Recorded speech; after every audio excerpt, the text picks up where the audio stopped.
जिंदगी में पैसा, सुख सुविधाएं और इच्छाएं बहुत मायने रखती हैं, लेकिन माँ बाप का साथ और आशीर्वाद सबसे बड़ा खजाना होता है।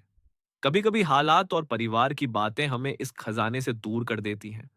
आज की यह दर्द भरी कहानी एक ऐसे बेटे की है जो अपनी बूढ़ी माँ को बहुत चाहता था, लेकिन परिस्थितियों और पत्नी के दबाव में वह माँ को खो बैठा। ये कहानी आपके दिल को छू जाएगी और आपको सोचने पर मजबूर कर देगी कि क्या सच में माँ बाप बोझ होते हैं, और क्या बेटा अपनी माँ को बचा पाया या उसने हमेशा के लिए उन्हें खो दिया। गांव के एक छोटे से कच्चे घर में रमेश अपनी बूढ़ी माँ, पत्नी सीमा और छोटे बेटे सोनू के साथ रहता था।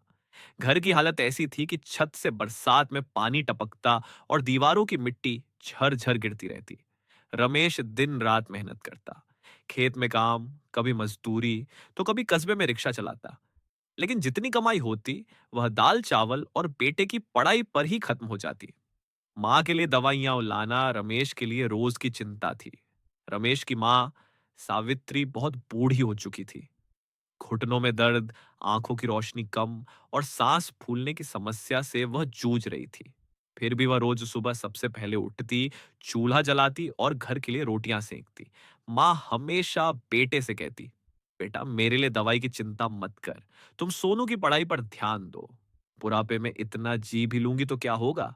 रमेश आंखों में आंसू भरकर कहता, अरे माँ, आप ही तो मेरी दुनिया है, अगर आप न रहें तो ये घर अधूरा हो जाएगा।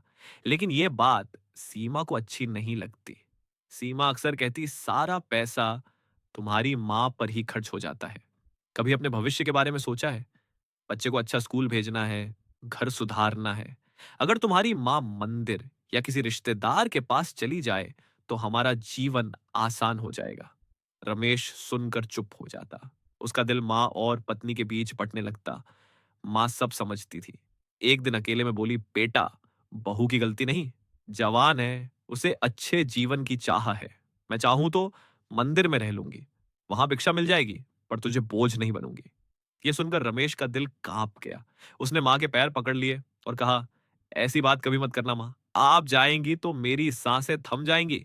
दिन बीतते गए, महंगाई बढ़ती गई, रमेश की कमाई वहीं रही। सीमा का गुस्सा अब रोज उभरने लगा।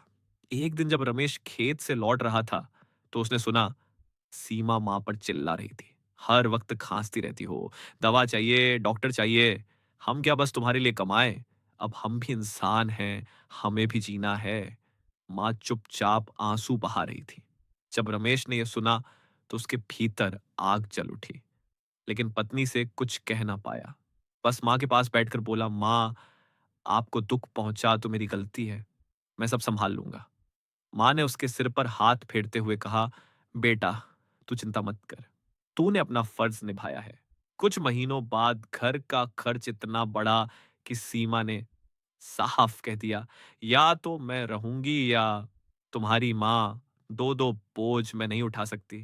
यह सुनकर रमेश स्तब्ध रह गया। उसने गुस्से में कहा, सीमा या मां है जिनके बलिदान से मैं आज यहां हूं, अगर इन्हें घर से निकाला तो मैं खुद जी नहीं पाऊंगा।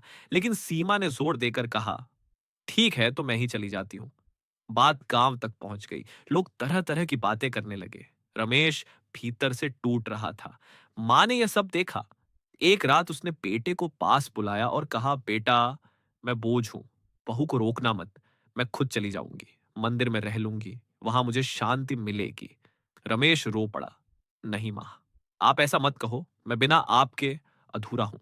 लेकिन मां ने समझाया, कभी कभी बेटे, त्याग ही सबसे बड़ी ममता होती है। तू बहू और बेटे के साथ रहे, मैं भगवान के साथ रहूंगी। सुबह होते ही माँ अपना छोटा सा गठरी में कपड़ा और पूजा की थाली लेकर मंदिर की ओर चल दी। रमेश बस देखता रह गया। दिन गुजरते गए। माँ मंदिर में रहती, कभी कभी गांव वाले उन्हें भिक्षा दे देते। रात को मंदिर की सीढ़ियों पर बैठकर भगवान के आगे आंसू बहाती। रमेश अक्सर चोरी छुपे मां को देखने जाता और थोड़ा बहुत सामान पहुंचा देता। लेकिन मां कहती, बेटा, अब तू घर पर ध्यान दे, मैं ठीक हूं। सीमा को भी पछतावा होने लगा, लेकिन अहंकार के कारण उसने कभी मां को वापस लाने की बात नहीं की। सर्दियों की एक ठंडी रात थी, बरसात भी हो रही थी। मां मंदिर की सीढ़ियों पर बैठी कांप रही थी। किसी ने कंबल नहीं दिया। उनकी सांसें तेज हो रही थी। सुबह जब पुजारी आया तो देखा सावित्री वहीं पड़ी थी। उनका शरीर ठंडा हो चुका था। हाथों में अभी भी पूजा की माला थी। खबर गांव में फैल गई। रमेश दौड़ता हुआ मंदिर पहुंचा। मां को देखकर उसकी चीख निकल गई। मां, आपने मुझे अकेला क्यों छोड़ दिया? वह मां के शरीर से लिपट कर रोता रहा। पूरा गांव आंसू बहा रहा था। मां की चिता जलते समय रमेश बार बार कह रहा था, हे भगवान, मुझे माफ कर दो। मैंने मां को जीते जी सम्मान नहीं दिया। अगर उस दिन मैं मां को घर से निकालने से रोक लेता तो आज वे मेरे साथ होती। सीमा भी चुपचाप आंसू बहा रही थी। उसे अपनी गलती का एहसास हो चुका था, लेकिन अब बहुत देर हो चुकी थी। ये कहानी हमें सिखाती है कि माँ बाप जीवन का सबसे बड़ा आशीर्वाद है।